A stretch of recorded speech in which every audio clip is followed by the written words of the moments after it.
시청자 여러분 안녕하십니까? VOA 뉴스투데이 시작합니다. 미국 국무부가 북한의 대량 살상 무기 WMD 전체가 유엔 안보리 결의 위반이라고 거듭 강조했습니다. 그러면서도 미국의 초점은 북한의 이런 프로그램의 평화로운 종결을 위해 협상을 시도하는 데 있다고 밝혔습니다. 또 대북 제재가 유지된다는 기존 입장도 확인했습니다. 첫 소식 안소영 기자가 보도합니다.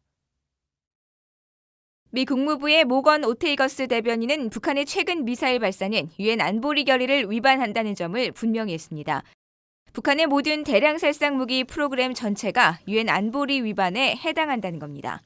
I think the entire North Korean WMD program, it's in conflict with the UN security resolutions.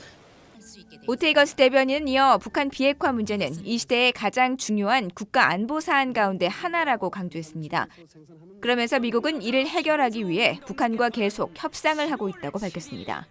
The U.S. is focused on here, what the Secretary is focused on, where he's trying to support the President, is in trying to negotiate a peaceful end to the North Korean WMD program.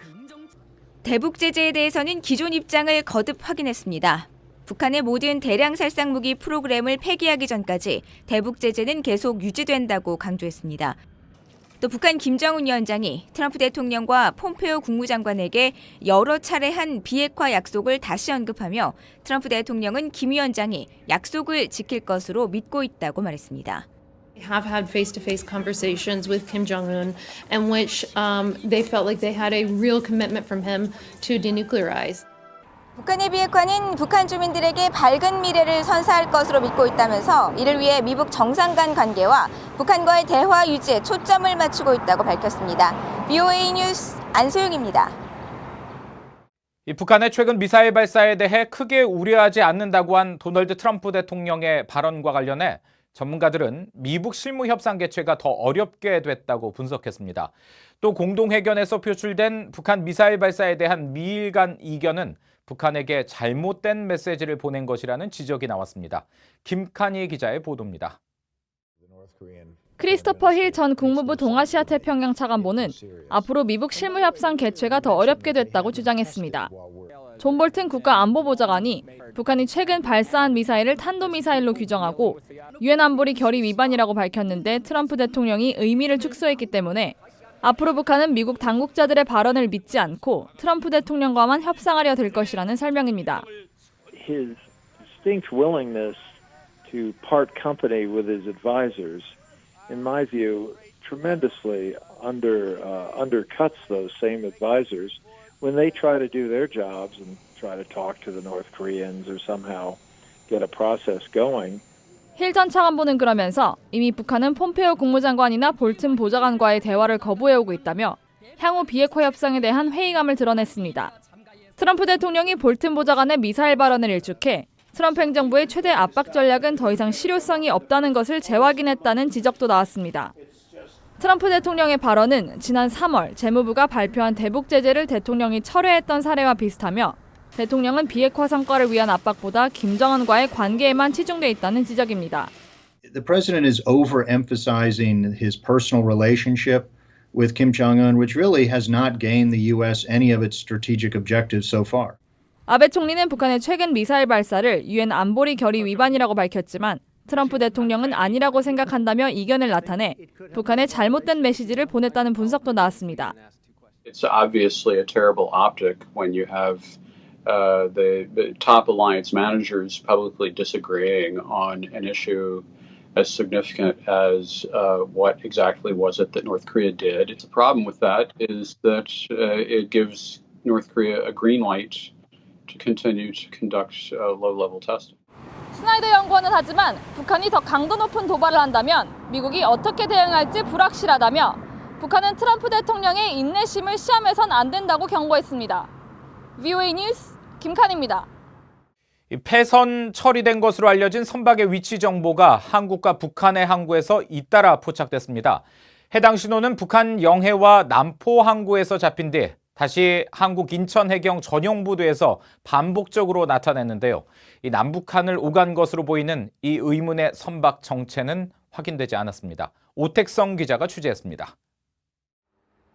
수상한 신호가 감지되기 시작한 것은 지난해 9월 5일입니다. 선박명과 종류, 위치, 정보를 알려주는 자동 식별 장치 AIS 신호가 인천해양경찰서 전용 부두에서 잡힌 뒤 사라졌다가 한 달 뒤인 10월 4일 북한 장산곳에서 7km 떨어진 곳에서 다시 포착됐습니다. 일반 선박의 출입이 불가능한 해경 전용 부두에서 잡힌 신호가 한 달 뒤 북방 한계선을 넘어 북한 영해에서 확인된 겁니다. 이후 다시 약 한 달 뒤인 지난해 11월 15일 사라졌던 신호는 다시 인천해양경찰서 전용 부두에서 잡혔습니다. AIS 신호를 놓고 봤을 때 동일한 선박이 두 달 사이에 남한과 북한을 자유롭게 오갔다는 이야기입니다. 선박 추적 시스템 마린 트래픽을 이용해 이 신호의 움직임에 대해서 조금 더 자세히 살펴보겠습니다. 조회 결과 이 신호는 한국 국적의 300톤급 어선인 골든레이크 801호로 확인됐습니다. 이 선박의 신호는 지난 5월 3일 서해를 통해 북한으로 들어가는 유일한 해상 관문인 남포항 앞에서 잡힌 뒤 사라졌고 이후 지난 21일 또다시 인천해경 전용 부두에서 포착됐습니다. 한국해양수산부는 해당 선박의 입항 기록을 확인해달라는 VOA의 문의에 지난 3년간 한국 항구 입출항 기록이 없다고 답했습니다. 이와 관련해 익명을 요구한 선박업계 관계자는 골든레이크 801호의 운항사가 지난 2009년 부도가 난 뒤 2011년 폐선 처리됐고 이후 중국배에 부품이 이전됐다고 말했습니다. 실제 2011년 스페인령 라스팔마스 지역 신문에 골든레이크 801호의 경매 기사가 실리기도 했습니다. 인천해경은 처음엔 GPS 오류 가능성을 언급했다가 추가로 지난 1년 동안 민간 선박이 전용 부두에 정박한 사실은 없다며 납포된 중국배 가운데 있는지 확인해 볼 것이라고 답했습니다. 지금까지의 상황만 놓고 보면 의문의 선박이 골든레이크 801호에 AIS 신호를 설치해 한국과 북한을 지속적으로 오간 것으로 추론될 수 있습니다. VOA는 미 국무부와 재무부에 해당 신호를 인지하고 있는지 문의했으며 현재 답변을 기다리고 있습니다. VOA 뉴스 오택성입니다. 북한 주민들은 생존을 위해 관리들에게 뇌물을 바치고 있으며 부패와 억압이 곳곳에 만연해 있다고 유엔 인권 최고대표 사무소가 지적했습니다.